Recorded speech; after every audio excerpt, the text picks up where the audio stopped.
আপনি কি সিঙ্গেল? হ্যাঁ আমি সিঙ্গেল। এটা কেমন বলছো? আমি সিঙ্গেল কি মিঙ্গেল সেটা তুমি জেনে কি করবে? প্রতি বছর হোলিতে মা আমায় রং লাগিয়ে দিত মাথায়, কিন্তু এখন তো আর কেউ রং লাগিয়ে দেয় না। এই বছরের হোলিতে তো এক ফোঁটাও বাড়ি থেকে কেউ রং দেয়নি আমার।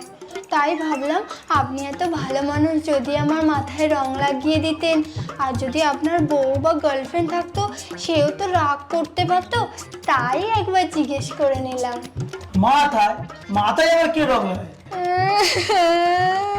আপনিও বুঝলেন না স্যার, আমার মায়ের ভালোবাসা আপনিও বুঝলেন না। কান্নাকাটি করে না, যাও গিয়ে রং নিয়ে এসো, আমি মাথায় লাগিয়ে দেবো, তারপর তুমি পড়তে বসবে। আজ আমায় বিয়ে করা থেকে কেউ আটকাতে পারবে না। স্যারকে বলবো আবির পাইনি, তাই জন্য সিঁদুরটা দিয়ে রং মাখাতে বলবো, আর পরিয়ে দিলেই ব্যাস আমার বিয়ে হয়ে যাবে। ও স্যার,